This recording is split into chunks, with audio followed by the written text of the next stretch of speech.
Once again, thank you for your patience and assistance.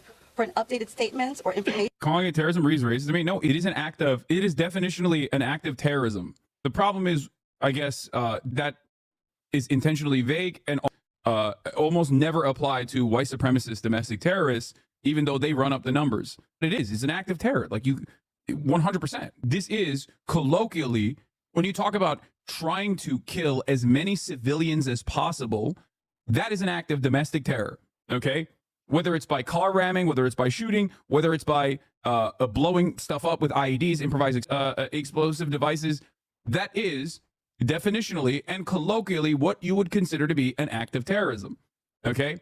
The fact that he did this with an ISIS flag or potentially converted to Islam and then got radicalized and was potentially working with other people, that doesn't make it more terrorism. And then like someone like Dylan Roof, less terrorism. Those would both be colloquially and even with the vague interpretation of what the terror designation is, both of those would still be considered acts of terrorism. The problem, of course, is that in many circumstances, when it's a white supremacist domestic shooter or an anti-government far-right extremist of different backgrounds, they are oftentimes not considered terrorists in the same frequency as obviously someone who might be an Islamic revert or someone doing it at the behest of ISIS.